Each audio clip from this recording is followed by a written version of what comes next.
Olá pessoal, tudo bem? Como que vocês estão, meus queridos, minhas queridas?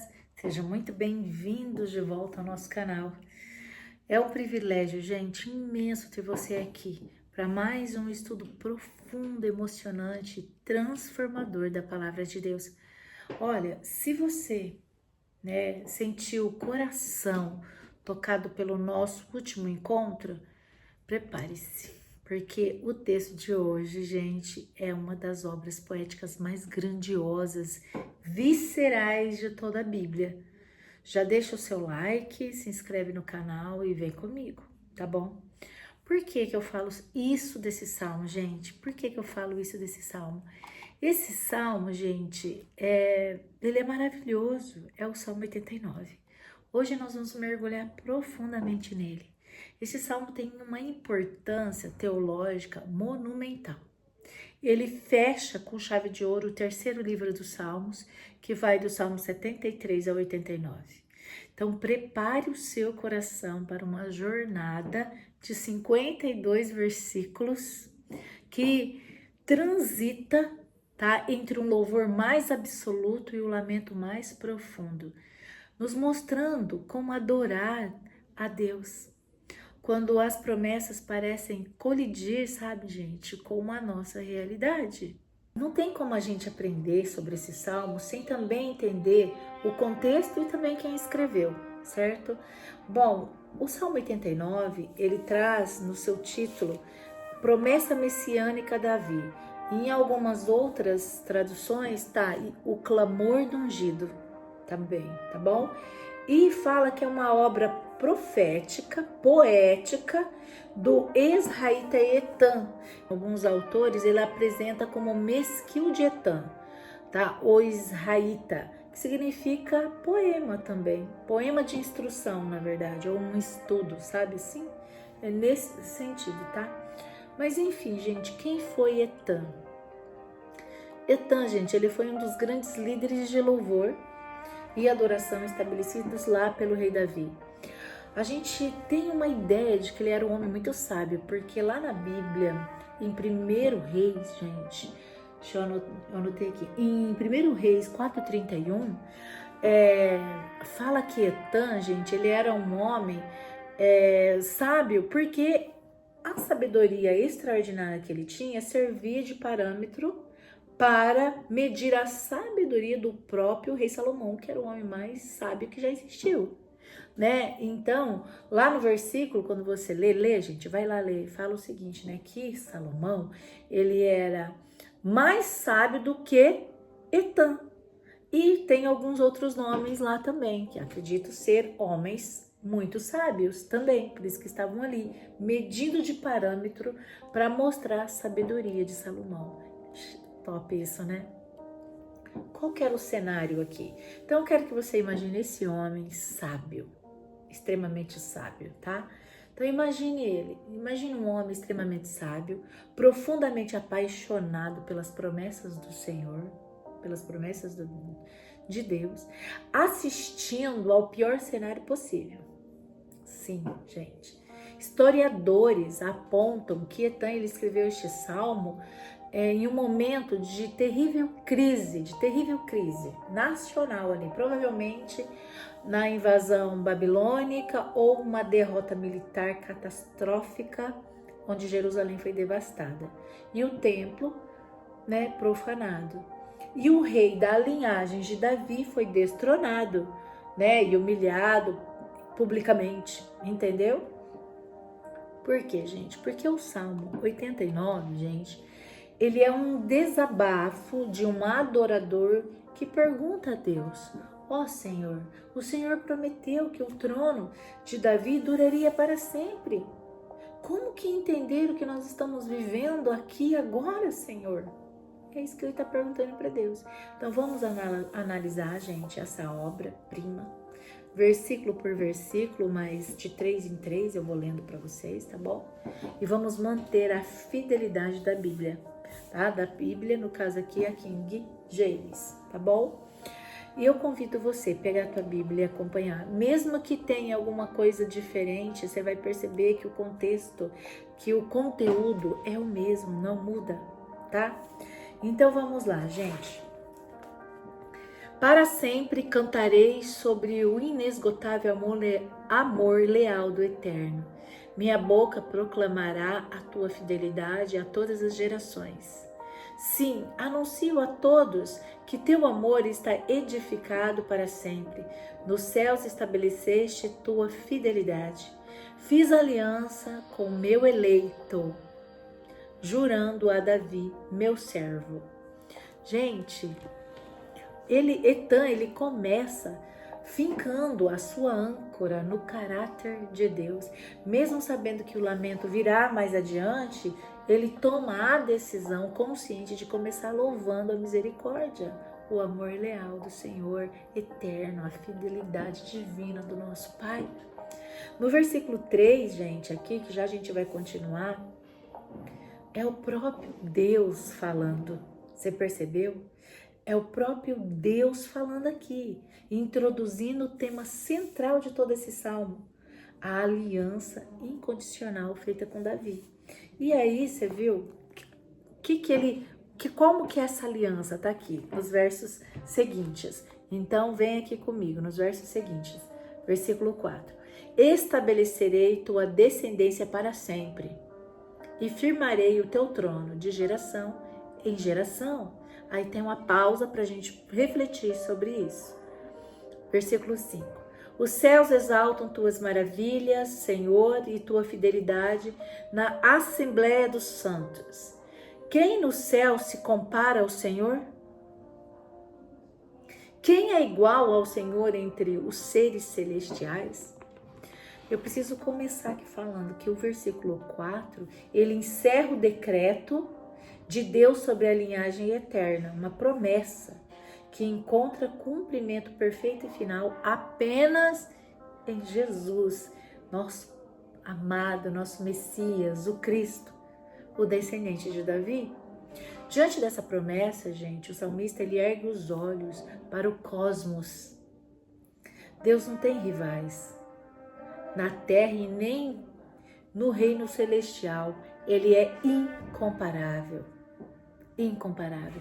Por isso que o mal e a maldade têm dias para acabar, têm dias para terminar, em nome de Jesus. Diga um amém aí, gente. Versículo 7. Vai lá, acompanhando comigo aqui, versículo 7. No conselho dos santos, Deus é grandemente temido e inspira mais temor do que todos os que o cercam. Ó Deus eterno, Senhor dos exércitos, quem é igual a ti? Poderoso és tu, Senhor, e a tua fidelidade está ao teu redor. Dominas a insolência do mar bravios, quando suas ondas se sublevam, tu as amansas. Na poesia hebraica, gente, o mar revolto, as suas ondas gigantes representam sempre o caos, a força do mal, o furor das nações pagãs. Etan, ele conforta o coração do povo, lembrando que o Senhor dos exércitos tem poder absoluto para acalmar qualquer tempestade, seja ela natural, seja ela sobrenatural, seja ela política, seja o que for. Não é verdade? Você não concorda comigo? Às vezes a gente precisa ser lembrado, gente, das maravilhas do Senhor, tá bom? Vamos lá, no 10. Mataste e aniquilaste o monstro dos mares. Desbarataste os inimigos com o poder do teu braço forte. O céu é teu, tu é a terra, fundaste o mundo e tudo que nela existe. Tu criaste o norte e o sul, os montes Tabor, Hermon, Etom, hinos de louvor ao teu nome. Bom, deixa eu ver, deu 3, gente? Deixa eu ler mais o... Não, isso, deu 3, né?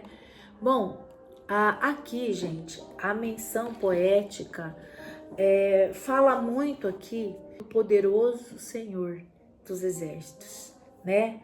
O Deus eterno, Senhor dos exércitos, que não tem nada igual. O salmista declara a soberania do Criador sobre toda a geografia, desde os pontos cardeais até né, as grandes nações imponentes. Fala também das montanhas de Israel, Tabor e Hermon. Tudo canta e pertence a ele, entendeu? Tudo canta e pertence a ele. Então, ele está falando aqui que poderoso é o Senhor. Nada é igual, nada compara a fidelidade do Senhor, e a fidelidade dele está onde ele está em derredor dele, né, gente? Então ele fala que mataste e aniquilaste o monstro dos mares, né? Tem muita gente que gosta de estudar sobre o monstro dos mares, que ela é uma figura, sabe, que fala que é como se fosse uma serpente, ao mesmo tempo um dragão, uma criatura híbrida que tá no mar, entendeu? Que só o Senhor podia com ele. Só o Senhor, só que também representa caos, representa, sabe, toda essa desordem que só o Senhor pode consertar em qualquer ser humano. Então tem sim, gente, essa visão, né, dessa forma mais simbólica, mas também tem aqueles que acreditam que existem uma serpente, híbrida, né, uma serpente dragão no mar, que no momento certo ela vai surgir, entendeu? E ela já surgiu em algumas passagens anteriores, onde o Senhor fala que a mata, que a domina. Aqui mesmo tá falando, ó, matastes, entendeu? Matastes, ou seja, tá morto, aniquilou, certo? Bom, gente, vamos pro próximo, 13, tá bom? A partir do 13. Tens o braço cheio de poder, a mão forte e destra sempre erguida. A justiça e o direito são as bases do teu trono. Amor e fidelidade precedem a tua passagem. Como é feliz o povo que aprendeu a honrar-te, Senhor, e que te deixa conduzir para a maravilhosa luz de a tua presença. Dia e noite sabem exaltar o teu nome e se alegram em tua retidão. Nossa, o versículo 14 aqui está revelando uma base teológica do governo de Deus. Seu trono não é firmado no autoritarismo, mas na justiça e no juízo. Sabe, gente, precedidos pelo amor e pela verdade, glória a Deus por isso. O povo que conhece o som alegre, os louvores e as trombetas das festas sagradas, caminha seguro, guiado pela luz divina, sabendo que a presença do Senhor é com eles. É com eles. Versículo 16. Eu já li, né, o 16, gente. Né? Dia e noite sabem exaltar o teu nome e se alegram em tua retidão. Pois tu és a nossa glória e o nosso poder, e por tuas misericórdias reergues nossa fronte. Sim, ó Eterno, tu és o nosso escudo, o Santo de Israel, tu és o nosso Rei. Ai, gente, eu fico tão emocionada, eu fico vendo as minhas escritas aqui, sabe?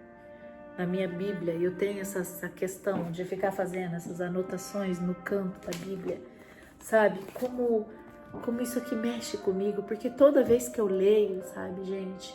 Toda vez que eu leio, eu sinto algo novo que o Senhor vem e fala. Agora mesmo, o que Etan, ele mostra aqui, gente?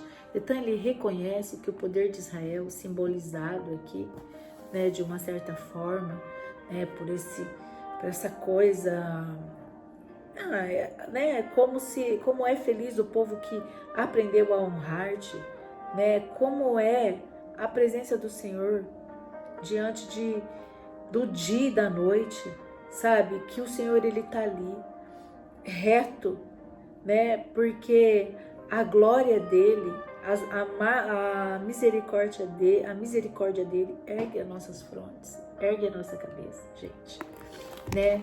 Então, Etan reconhece que o poder de Israel não vinha de estratégias humanas, mas do favor de Deus.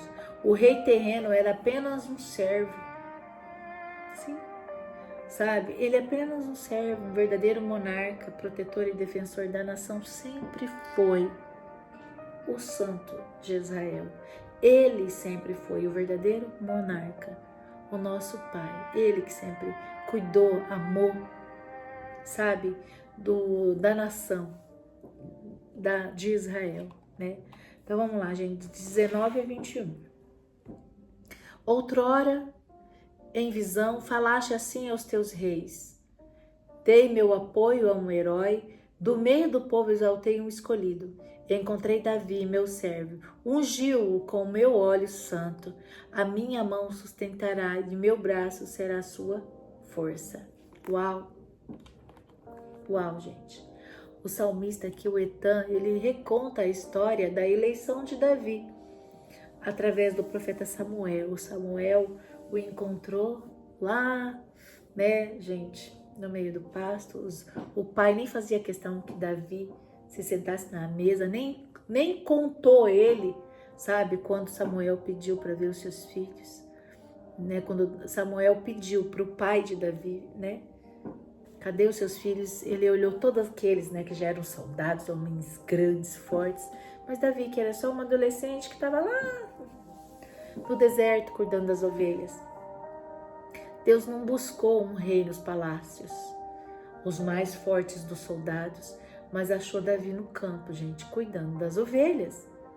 Ele o ungiu e empenhou sua própria mão e braço forte para capacitá-lo na missão. Qual que é a sua missão? Aonde que você está precisando de Deus? É agora que você precisa apresentar a Ele. Sabe? Porque Ele vem com o braço forte dele e capacita você para ir até o fim da sua missão. Você pode ter certeza. Vamos lá então, gente, 22. 22, deixa eu ver se eu não pulei. 22 e 24, tá? Nenhum inimigo o humilhará sob pesados tributos. Tampouco alguém poderá oprimi-lo. Uau! A minha mão o sustentará e o meu braço será a sua força. Nenhum inimigo o humilhará sob pesados tributos. Tampouco alguém poderá oprimi-lo. Deus detalha os termos da sua aliança, né, de proteção a Davi. O sucesso, gente, do rei não depende da sua própria, sabe, imunidade, mas do fato de que a fidelidade e o amor de Deus marcharia ao lado dele como um guarda de elite junto com ele, certo? E sabe, gente, ó, esmagarei diante deles os seus adversários, aqui o 23 que eu não li, e exterminarei todos os seus inimigos. Minha lealdade e meu amor estarão sempre com ele, e em meu nome se erguerá a sua fronte. Não tenha medo. Caminhe com o Senhor. Abaixe a sua fronte diante do Senhor. Sabe? Que Ele vai te manter você em pé. Ele vai, levantar a sua cabeça quando você achar que você está derrubado, né? 25 a 27, gente. Porei sua mão para dominar os mares e comandar os rios. Ele me invocará, declarando: Tu és meu Pai, meu Deus, a rocha que me salva. Eu também o constituirei meu primogênito, supremo sobre todos os reis da terra. Uau, ele está falando de quem? Jesus, né, gente? As fronteiras do reino, gente. As fronteiras do reino se expandem poeticamente no mar, aos rios, não é verdade? O versículo 26, ele estabelece uma belíssima relação de filiação íntima entre o rei e Deus. E o versículo 27 usa o título de primogênito como um sinônimo de supremacia e herança, sabe, real mesmo. Uma profecia messiânica direta sobre Jesus. Ele está falando que ele vai ser, sabe? Ele vai ser constituído meu primogênito, supremo sobre todos os reis da terra.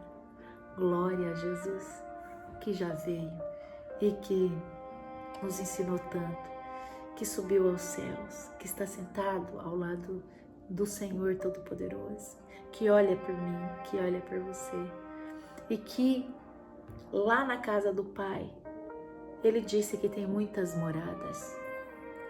muitas moradas, e nós precisamos fazer valer a pena uma delas para nós, não é verdade? Eu creio nisso, gente. Muito demais. Vamos lá, de 28 a 30, tá? Manterei meu amor leal por ele para sempre, e minha aliança com ele jamais se quebrará. Para sempre estabelecerei sua descendência, e seu trono como os dias do céu. Se seus filhos abandonarem minha lei e não mais desejarem seguir meus mandamentos, gente, vou ter que ler o 31. Se violarem minhas ordenanças e desdenharem dos meus santos decretos. Uau! Né? Ele está falando que a promessa divina, gente, ela é inabalável, é cósmica, comparada à durabilidade dos céus, que duram para sempre. No entanto, gente, aqui o versículo 30, ele introduz um elemento realista e doloroso, a fragilidade humana, e a possibilidade de que os descendentes de Davi falhassem e que quebrassem os mandamentos do Senhor. Então ele está falando isso, né? Mas nós vamos entender melhor nos versículos a seguir, do 31 ao 33. Mas uma coisa é clara, ele vai manter o amor dele leal por ele para sempre, tá? Ele está falando de Jesus, né? E das descendências até chegar a Jesus. Bom, aqueles que ele vai escolher para sentar no trono, né? Porque muitos falharam, por isso que ele está falando da fragilidade humana, tá bom? Então vamos do 31 ao 33 agora, minha gente. Então vamos lá. Se violarem minhas ordenanças, né? E Ai, gente, eu já li essa parte. Vamos lá no 32. Virei sobre eles com a vara das aflições e castigarei seu pecado e sua iniquidade com açoites. Contudo, não afastarei dele meu amor benevolente e jamais lhe negarei minha atenção pessoal, certo? E fiel. Uau, hein? Aqui nós descobrimos um dos princípios mais lindos da graça divina. Deus afirma que a nossa desobediência como seus filhos traz consequências sérias, né? E disciplinas dolorosas. Por isso que ele fala de vara e açoites. Porém, gente, o castigo tem limite. Ele serve para corrigir, nunca para anular o amor e a fidelidade da aliança do Senhor conosco. A fidelidade do homem não pode cancelar a palavra de Deus só porque ele é infiel. Por isso que nós sempre, o Senhor, eu escutei uma pessoa falando que é algo que eu aprendi muito, eu não lembro quem foi, mas eu lembro que eu aprendi muito com essa fala, que é o seguinte: às vezes quando a gente peca, a gente dá um passo para trás de Deus, mas Deus vem e dá um passo para frente. Ou seja, ele sempre está ali pronto, de braços abertos, esperando um arrependimento, um coração quebrantado. Ele nunca desiste da gente. Quem desiste somos nós, entendeu? Vamos lá do 34 ao 36? Então vamos lá. Eu não violarei minha aliança, tampouco modificarei qualquer das promessas dos meus lábios. De uma vez para toda a eternidade jurei por minha santidade, e não faltarei com a minha palavra a Davi. Uau! Sua descendência viverá para sempre, e seu trono estará diante da minha face e durará como o sol. Uau, gente! Deus, ele empenha o seu atributo mais precioso, a sua santidade, como garantia, gente, de que não mente e que nunca mentirá. O trono e a linhagem do Senhor tem a promessa de brilhar. Por isso que ele fala do sol, como o sol. Essa verdade deveria ser o sustento do povo nos dias da escuridão. Que a palavra do Senhor, ela brilha. Aonde a luz chega, gente, as trevas saem. Se você tem Jesus, Jesus é luz. Aonde você chega com Jesus no seu coração, as trevas, e a luz toma conta. Gente, então vamos do 37 ao 40. Eu vou ler esse outro pedacinho novamente do 36, porque senão fica meio sem sentido, tá? Sua descendência viverá para sempre, e o seu trono está diante da minha face, e durará como o sol, como a lua, que não cessa de refletir sua iluminação fiel, sabe? Fiel testemunha nos céus. Entretanto, tu o rejeitaste, recusaste-o e te enfureceste com o teu ungido. Renegaste a aliança com teu povo, profanaste sua coroa, atirando-a ao pó da terra. Bom, gente, prepare aqui teu coração, porque dá um choque quando a gente ouve essas coisas, né? É uma poesia forte. O versículo 37, gente, ele fecha com uma imagem gloriosa da lua no céu, entendeu? E o 38 abre com um doloroso estrondo. Mas tu, e Etã expõe a ferida aberta da nação. Olhando para Jerusalém destruída, parecia que Deus havia rasgado o contrato com eles. Rejeitando o rei ungido, né, e jogado a coroa real lá na lama. Mas escuta aqui o versículo 40, 42. Derrubaste todas as muralhas, desmantelaste suas fortalezas, saquearam-lhe todos os transeuntes e ele tornou-se o ludíbrio dos vizinhos. Exaltaste a destra dos seus adversários e alegraste todos os seus inimigos. Nossa, é uma descrição crua da dor. As defesas da cidade caíram, os exércitos inimigos saquearam a terra santa, e os povos vizinhos faziam piada do povo eleito do Senhor. Pior do que a dor física, gente, era a dor, sabe, era a dor emocional de ver tudo aquilo, aquela dor teológica. Parecia que o braço forte de Deus estava abençoando as armas dos inimigos e não as de Israel, né?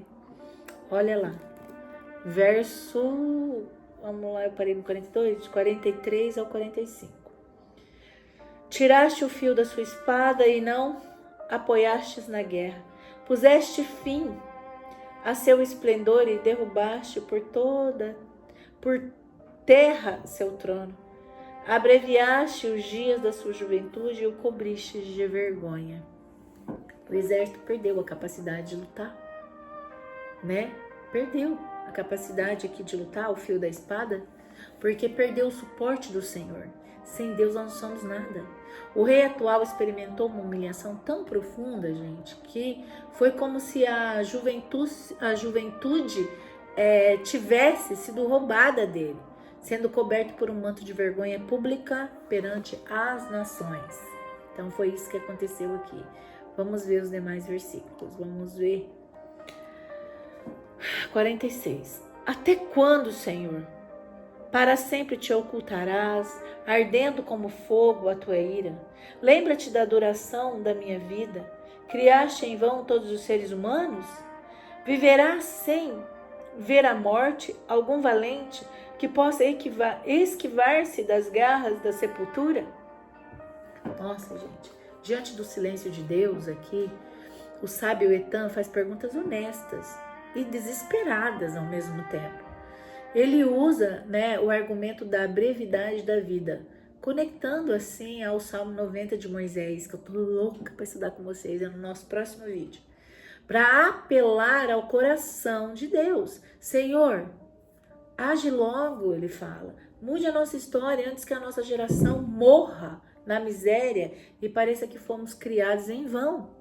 Ele faz essa oração ao Senhor Todo-Poderoso. Olha a coragem de Etã, hein? Então vamos lá, gente. Estamos acabando. Onde estão teus dons de amor que tão maravilhosamente demonstraste outrora, ó Eterno, os quais prometeste a Davi manter por causa da sua fidelidade, da sua fidedignidade? Lembra-te, ó Senhor, das ofensas que o teu servo tem sofrido, das zombarias que na alma tenho de suportar, desferidas por todos os povos. Menino. Ó 51. Dos ultrajes dos teus inimigos, ó Eterno, com que afronta a cada passo o teu ungido. Etã toca no ponto mais sensível, a reputação do próprio Deus. Quando as nações pagãs, gente, elas zombavam do rei derrotado, elas estavam Na verdade, insultando a Deus, insultando o Senhor, que havia escolhido aquele povo. Então o salmista, ele diz que carrega essa afronta cravada no peito e implora que o Senhor se lembre da tua palavra, das promessas, no qual ele já começou o salmo, porque o bicho era sábio, né? Olha só, ele já vem trazendo a promessa do Senhor. E o último versículo, gente, 52, bendito seja para toda a eternidade o Senhor. Amém, amém. Ele repete. Esse versículo final é de tirar o fôlego. Ele encerra o terceiro livro dos Salmos com um triunfo absoluto da fé. Etan, ele termina o seu poema, gente, sem ver as respostas, sem ver os muros reconstruídos. Ele não vê Jerusalém reerguida, entendeu? Mas ele, com as perguntas ainda, ecoando o ar que ele fez. Mesmo assim, ele decide dar a última palavra ao louvor. Bendito seja o Senhor para sempre. Amém, amém. A dor e a dúvida não conseguiam assassinar a sua adoração. Nós precisamos disso, minha gente, nós precisamos disso. Então, vamos aprender aqui quais as lições que o Senhor nos dá por meio desse salmo lindo. Quais são as lições e como que nós podemos colocar em prática? Vamos aprender isso. Bom, gente, o Salmo 89, ele nos ensina a sobreviver espiritualmente nos dias de crise. Você conseguiu perceber isso? Então, vamos tentar extrair algumas lições para a nossa vida hoje. Eu penso que a primeira, gente, é o seguinte, que a adoração madura, ela não é uma anestesia, sabe? A adoração madura não é anestesiada, engessada, sabe, gente? Ela abraça a dor e o louvor, né? Então, como que a gente pode aprender com isso?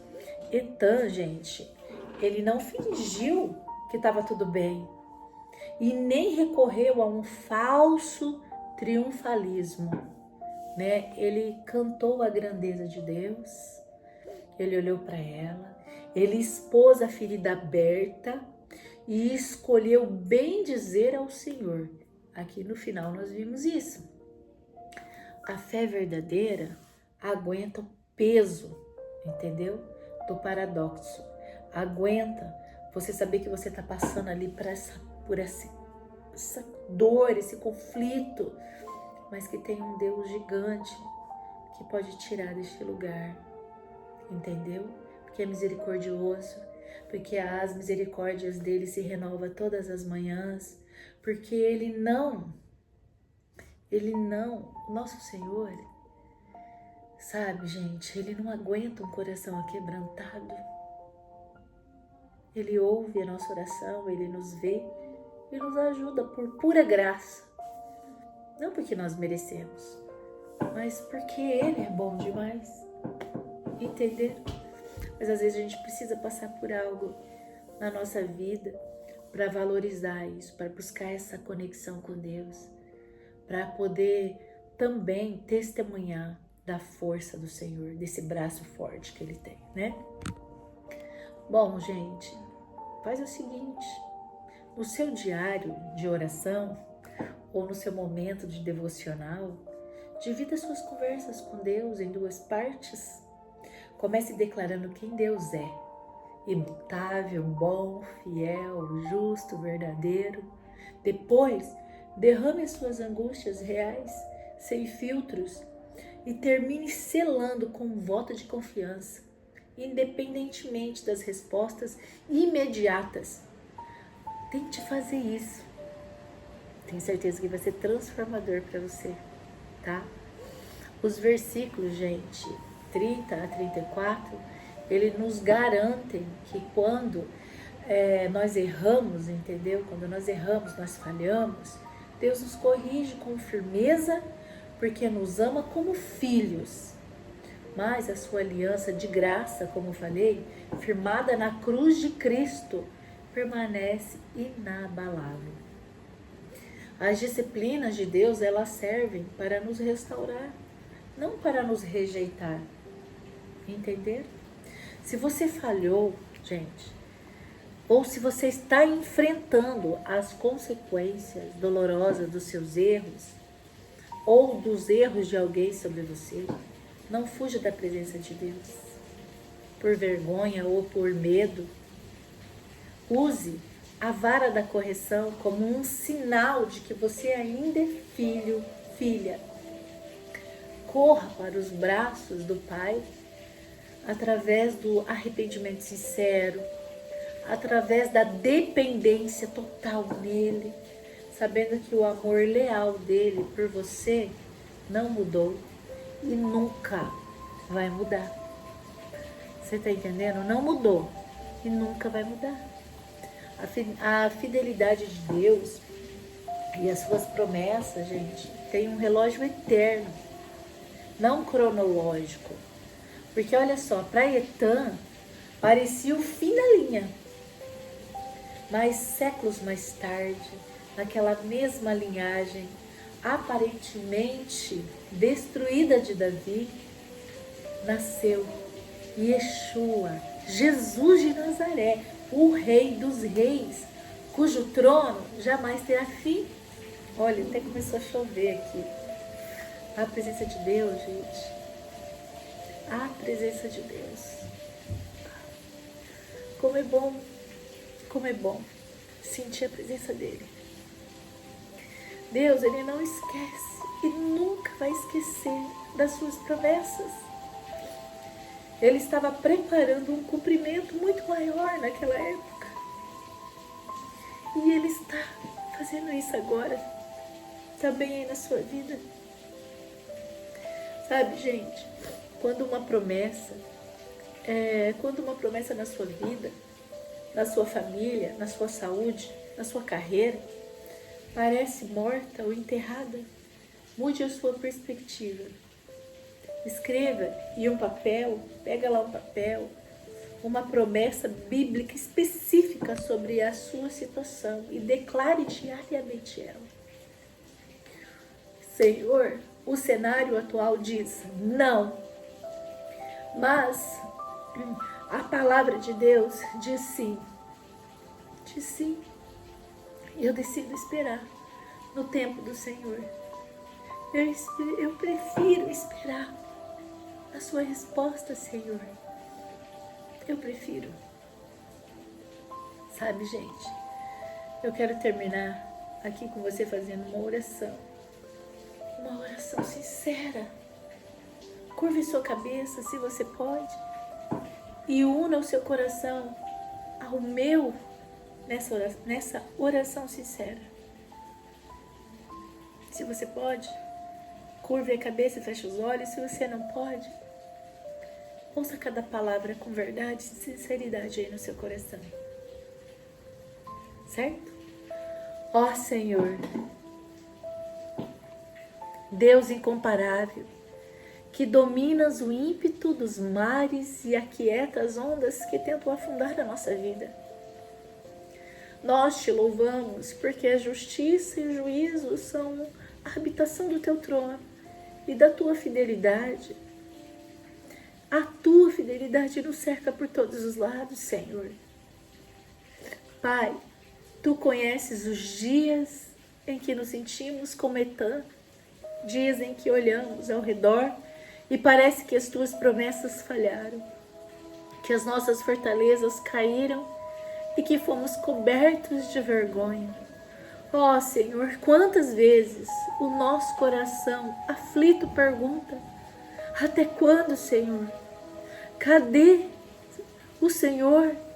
Ó meu Pai, mas hoje nós escolhemos a fé madura, nós escolhemos crer que mesmo quando somos corrigidos, teu amor leal não nos abandona. Nós declaramos que a nossa história não termina na ruína, porque a nossa vida está guardada na aliança eterna em Jesus Cristo, seu Filho amado. Dai-nos força para cantar, no meio da tempestade. E mesmo sem ver o milagre ainda, nós declaramos com a nossa boca: bendito seja o Senhor para sempre. Bendito seja o Senhor para sempre. Amém e amém. Gente, que mergulho profundo na alma de um adorador. Meus irmãos, se esse estudo do Salmo 89 trouxe aí paz, esclarecimento, ou fortaleceu a sua fé para continuar caminhando, vou te dizer uma coisa: não guarde essa mensagem só para você. Deixa aqui seu comentário contando o que Deus falou com você, ou envie esse vídeo naquele grupo de oração, ou para aquela pessoa que está passando por um deserto e precisa lembrar que Deus não quebra alianças, nunca vai quebrar. O Senhor não é homem para mentir, não é. Ele só traz verdades, que Ele possa trazer uma nova canção nos seus lábios. Que a fidelidade e a misericórdia do Senhor acompanhe os seus passos todos os dias, tá bom? Um grande abraço, fique com Deus e até o nosso próximo vídeo, que eu não vejo a hora, gente. Beijo, tchau, tchau.